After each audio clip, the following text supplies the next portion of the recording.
Kemarin kita udah ngobrolin tentang RT RW-Net, bahwa ternyata itu tidak diperbolehkan dan ada sanksinya. Kalau kamu belum tonton videonya langsung di sini, yang jelasin langsung dari Ketua Asosiasi Penyelenggara Jasa Internet di Indonesia, Bre. Nah, hari ini kita akan lanjutkan karena di obrolan kemarin itu ditutup dengan informasi bahwa ternyata di Indonesia ISP-nya ada lebih dari 1.000. Apa aja coba?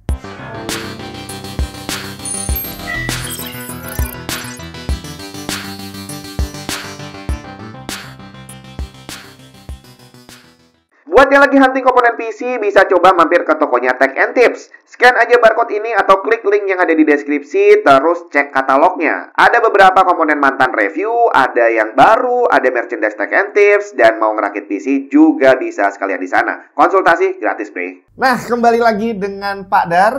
Yes. Ketua APJI Jawa Tengah. Jawa Tengah. Nah, kemarin Pak Dar sudah menjelaskan tentang ISP yang ada 1.000 sekian. Ya. Itu kok bisa banyak sekali ya?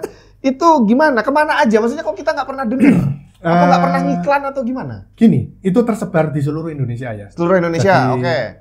Banyak ISP yang sifatnya itu lokal, yang dia beroperasi hanya di satu wilayah tertentu. Wilayah itu apakah kelurahan, kecamatan? Oh enggak. Oh enggak. Provinsi biasanya. Oh provinsi. Di provinsi. Jadi Okay. misalkan kayak Jawa Tengah nih ya. Aha. Ada banyak ISP yang hanya melayani area Jawa Tengah aja. Oke. Jawa Tengahnya pun mungkin spesifik ya, mungkin area Semarang, area Solo, area Magelang. Nah, kalau misalnya Semarang nih, Semarang ada berapa banyak, Pak? Semarang itu data kita lebih kurang 77. 77? Ya ampun. Kalau saya suruh ngitung paling cuma tahu 5 doang ya. Ternyata ada 77. 77. Terus itu nanti kalau di Magelang ada berapa? Magelang itu sekitar 30-an. 30? Kota sekecil itu ada 30? Iya. Buset. Itu gimana? Apakah tapi kok nggak pernah kedengeran namanya, itu gimana, Pak? Gini Mas, jadi tidak semua ISP itu jual retail. Terus jualnya ke? Korporasi. Oh, banyak ISP yang mengkhususkan layanannya untuk layanan korporasi, layanan bisnis, layanan-layanan spesifik. Dia nggak jual retail seperti yang biasa kita berlangganan. Iya, betul. Sehingga mereka nggak pernah ngiklan. Oh, oke. Jadi ikut tender mungkin gitu ya? Ya. Oh, iya. Nah, berarti dia untuk corporate. Nah, kalau secara kualitasnya, apakah yang kecil-kecil tadi bisa bersaing dengan yang perusahaan-perusahaan gede? Secara kualitas bisa. Bisa ya? Bisa. Kalau kualitas 11-12 semua. 11-12 semua? Ya, yang membedakan adalah layanannya. Maksudnya gimana nih layanannya? Layanannya misalkan nih, kalau ada gangguan, supportnya gimana? Oke. Kalau ada komplain, supportnya gimana? Ya layanan-layanan apa sih istilahnya after sales? Iya, after sales. Service-nya itu bagaimana? Oke. Itu yang membedakan antara perusahaan yang bagus dengan yang kurang. Yang kurang. Oke. Nah, kalau kita pengen tahu nih di area kita kan ini banyak yang mungkin pengen pasang internet tapi nggak tahu pilih yang mana.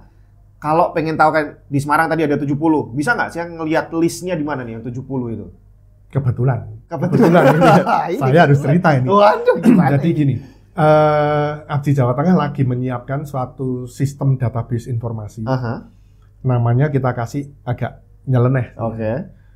Broadband Katalog APJI Jawa Tengah. Broadband Katalog APJI Jawa Tengah. Okay. Disingkatnya Brokoli.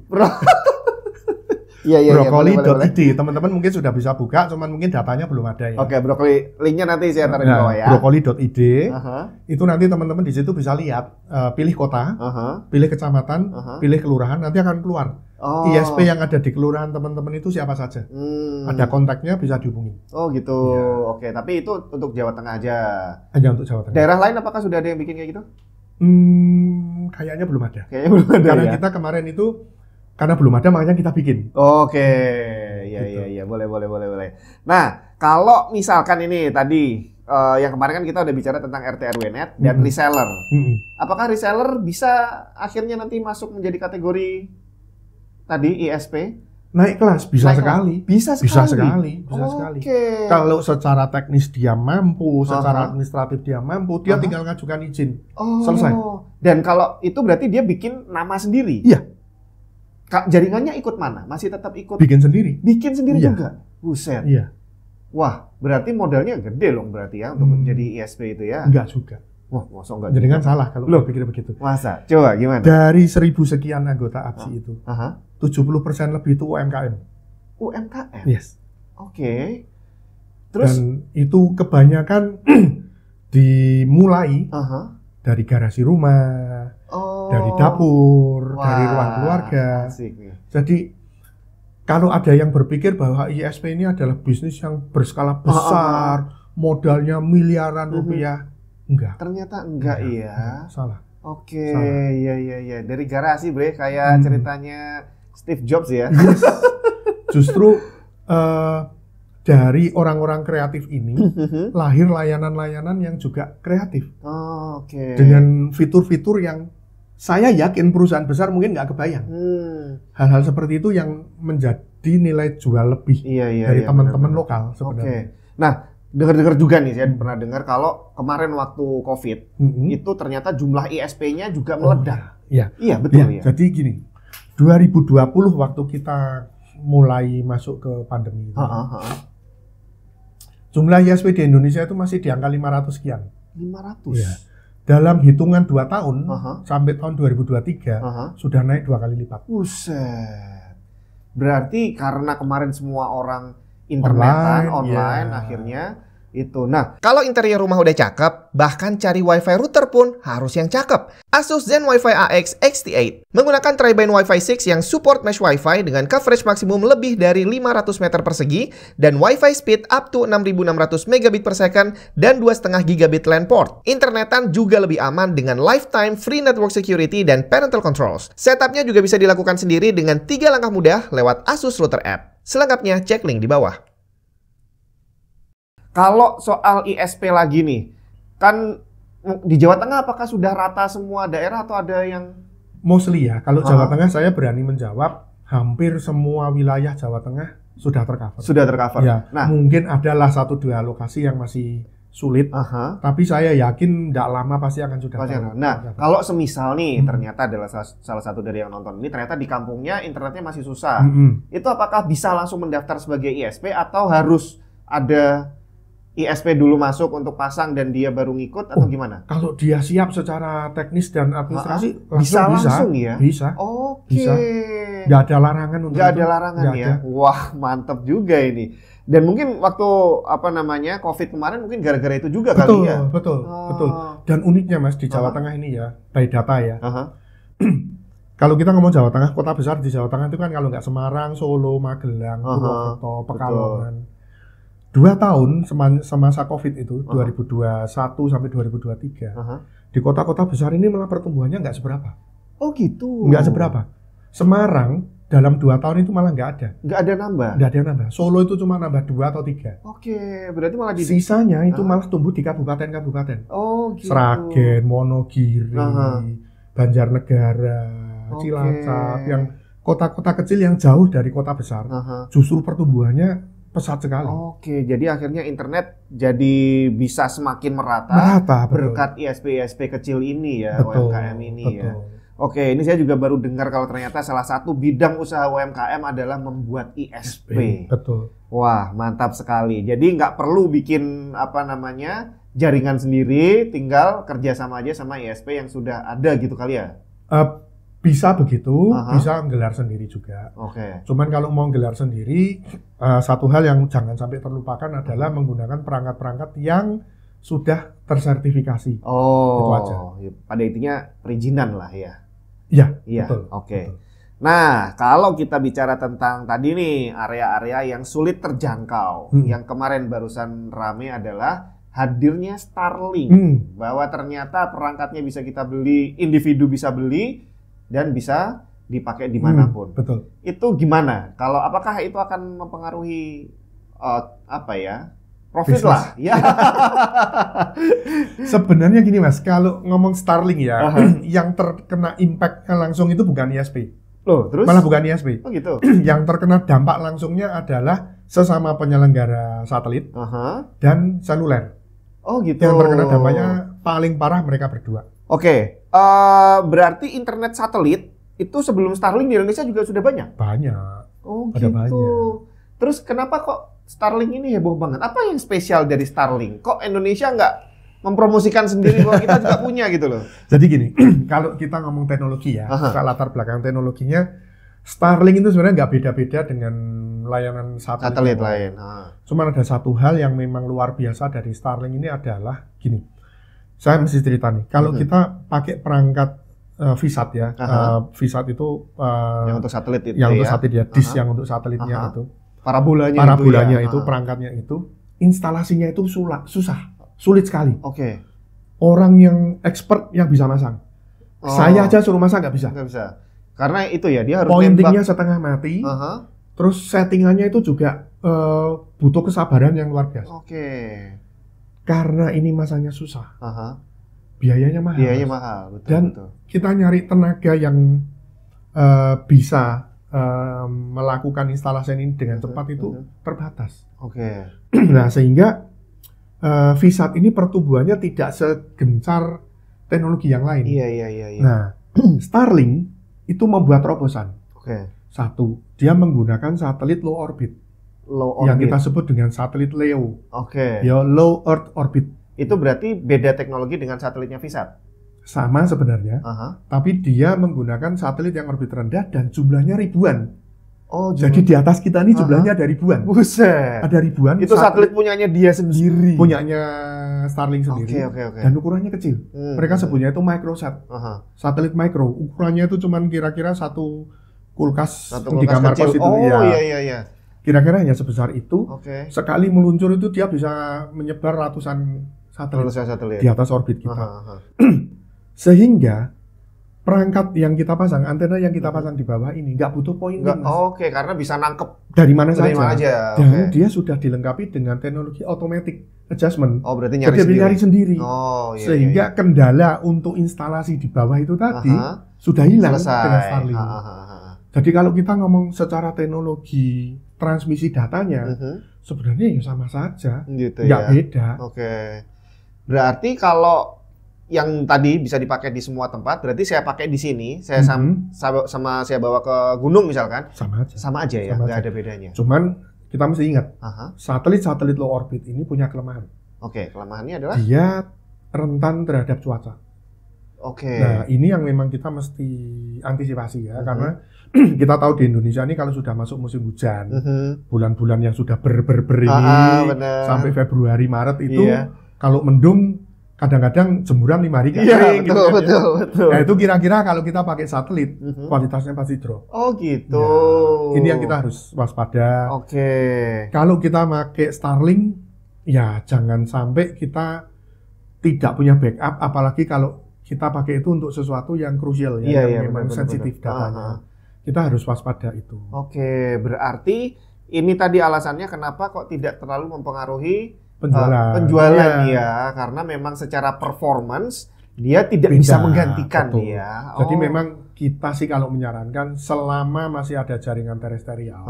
Terestrial itu apa? Fiber optik. Oh, fiber optik. Oke. Kita pakai lah ya. Pakai fiber optik. Karena sebenarnya satelit ini memang diciptakan untuk daerah-daerah remote. Daerah-daerah yang tidak terjangkau. Jadi Starlink sendiri kenapa akhirnya dibolehkan jualan di Indonesia?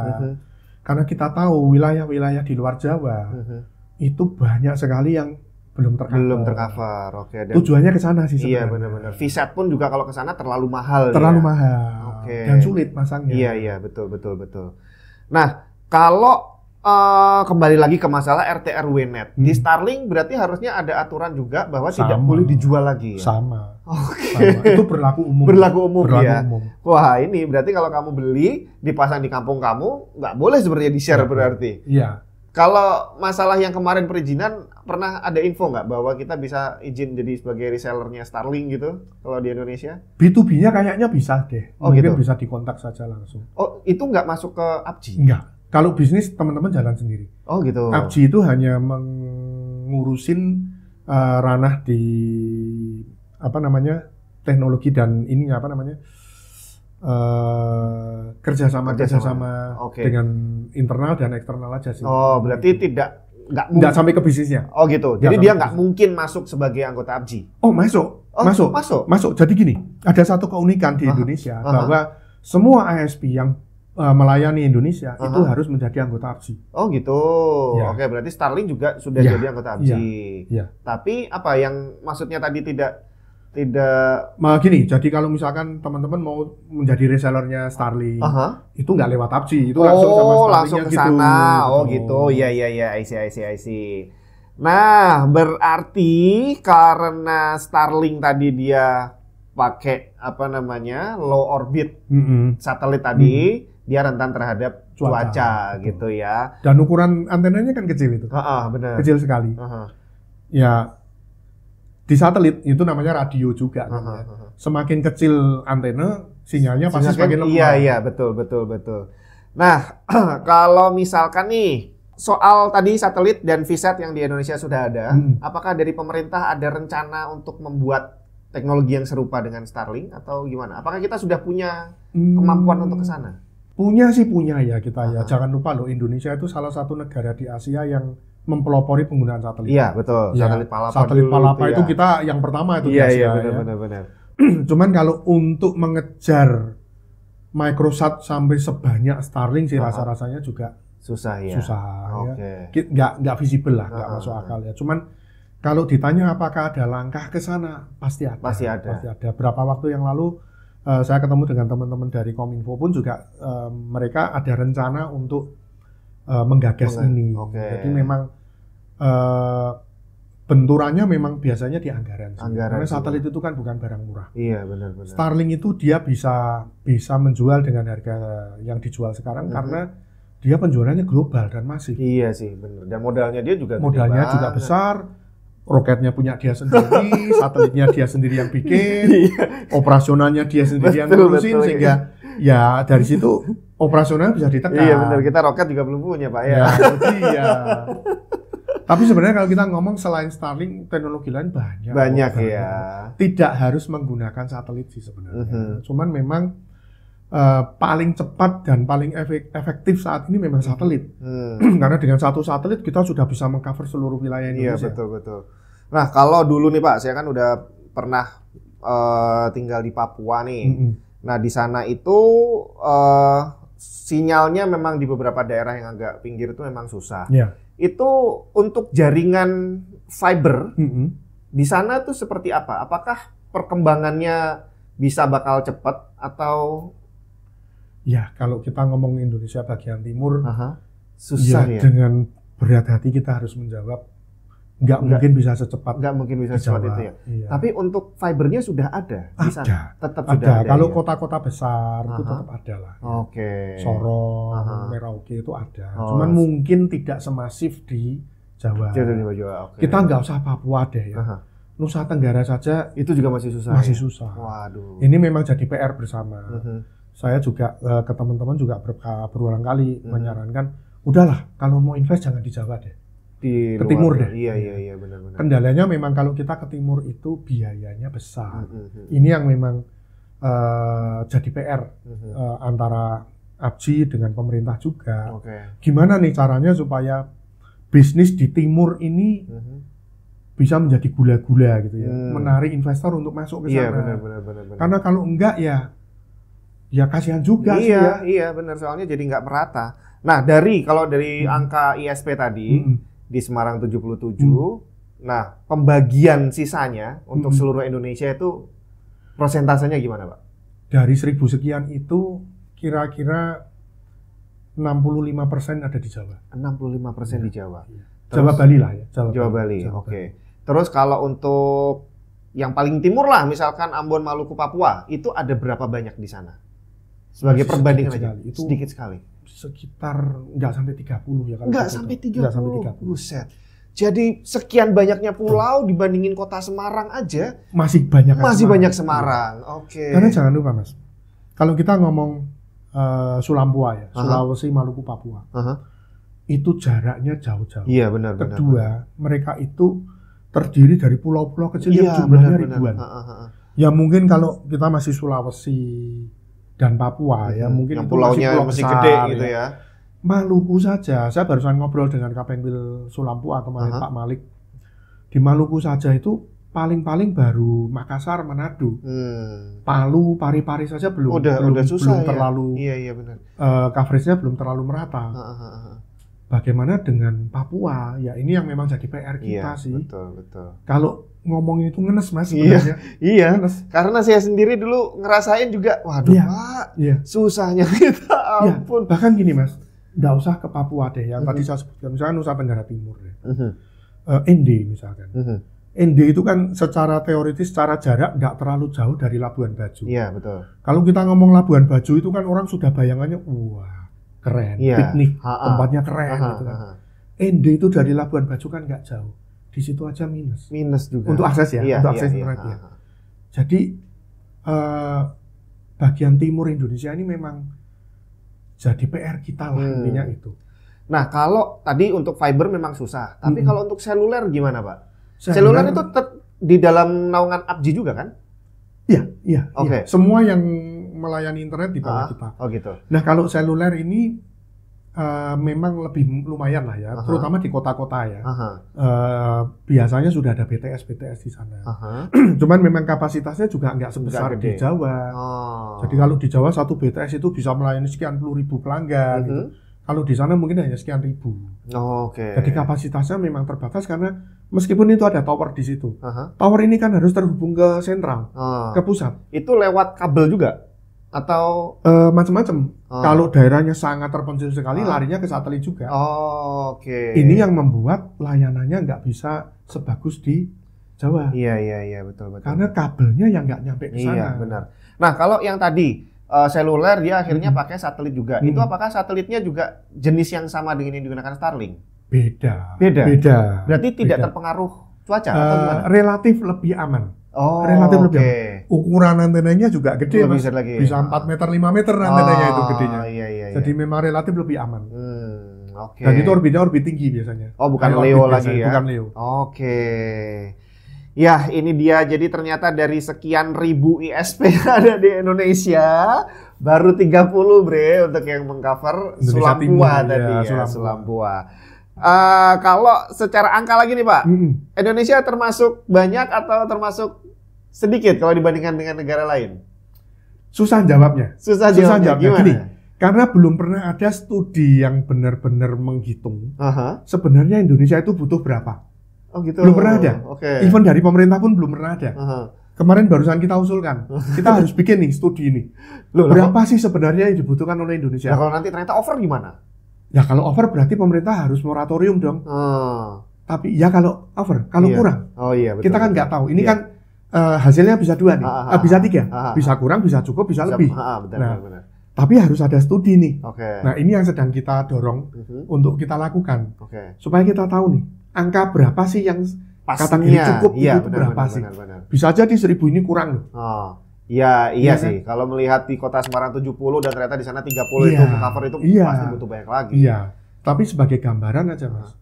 Kalau kita bandingkan dengan negara-negara ASEAN, kita ini yang paling banyak Mas. Paling banyak.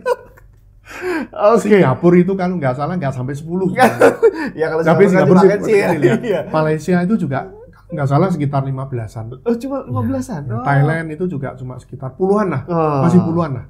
Ya, negara terdekat dari Indonesia yang ISP-nya ratusan itu India.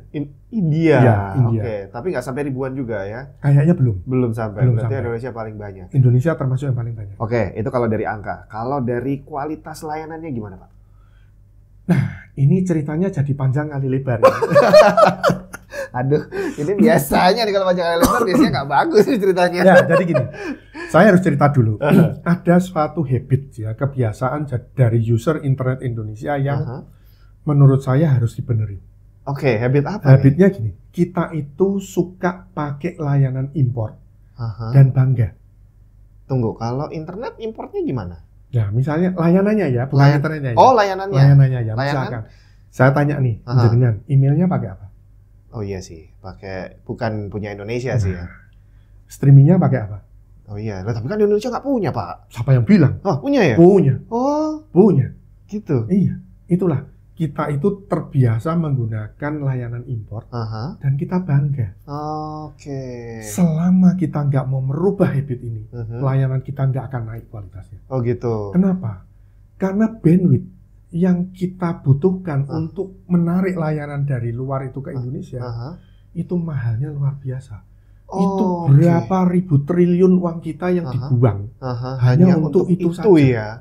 Nonton YouTube itu paling gede mungkin ya. Jadi di Indonesia ini ada fenomena layanan yang terbesar bandwidthnya yang dimakan oleh user internet di Indonesia itu pertama adalah layanannya Google Group. Google Group itu Google, Gmail, YouTube termasuk Google Drive dan lain sebagainya, Google Map dan sebagainya. Yang kedua Meta. Facebook dan teman-teman. Facebook, Instagram, WhatsApp. Iya, benar. Yang ketiga AWS. Amazon Web. Amazon apa sih namanya AWS ya? Amazon Group. Lalu yang keempat kalau nggak salah itu Alibaba. Ya.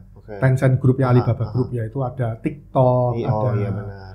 AliExpress sudah diblokir. Wah, gimana nih? Alibabanya enggak? Alibabanya enggak. Ya. Layanan-layanan ini membutuhkan bandwidth besar keluar. Dan itu kita yang bayar. Iya. Kita yang bayar. Berarti itu pengaruh ke tarif kita yang mahal ya? Betul. Betul. Selama habit ini nggak berubah, ya sampai kapanpun akan kayak gini.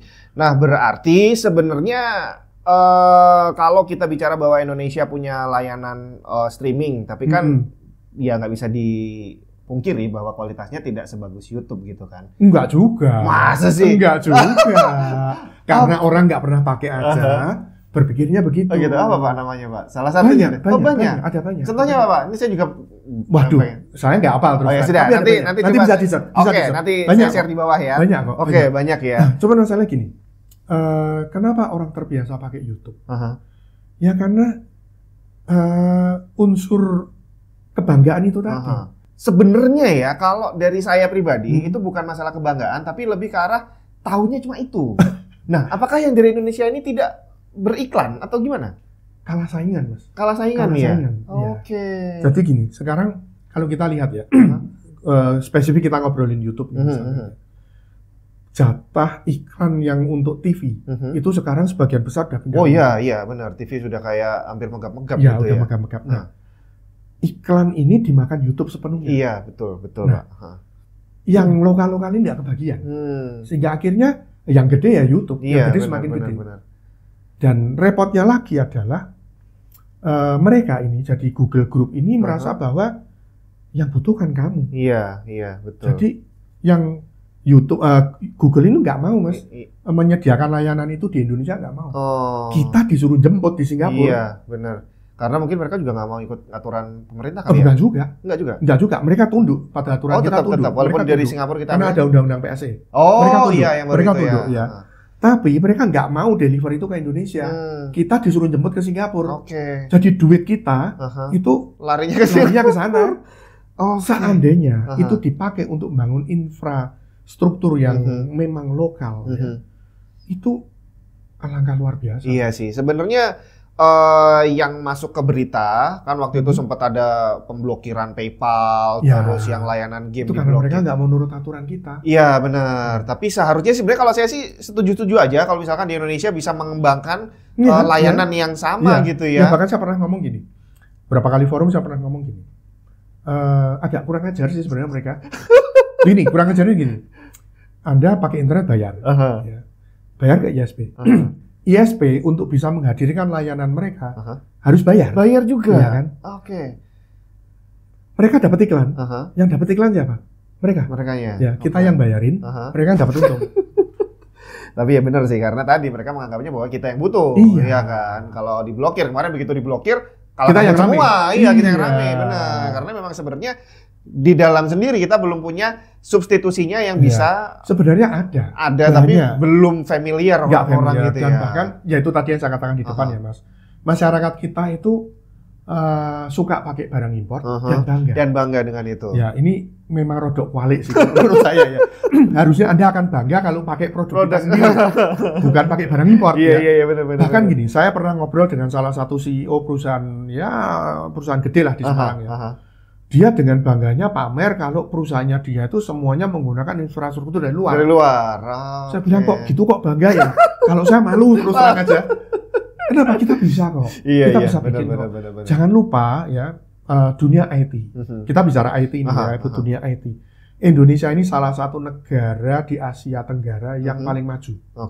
Jadi jangan ngomong kita kalah sama Singapura, salah besar. Sebenarnya orang pinternya ada banyak. Iya, gudangnya orang pinter IT itu ya Indonesia. Berarti salah kalau Anda bilang Indonesia nggak mampu. Salah, benar-benar. Kalau itu saya setuju banget sih ya, karena memang di dunia kerja kita setiap hari pun juga banyak kelihatan bule-bule datang ternyata nggak lebih pintar dari orang-orang kita juga. Betul. Itu kan, ya. Saya berapa kali ketemu dengan rekan-rekan dari Singapura ya. Mereka justru nyari talentnya di Indonesia. Jadi salah kalau berpikir bahwa kita kalah itu salah. Kita tuh punya segalanya.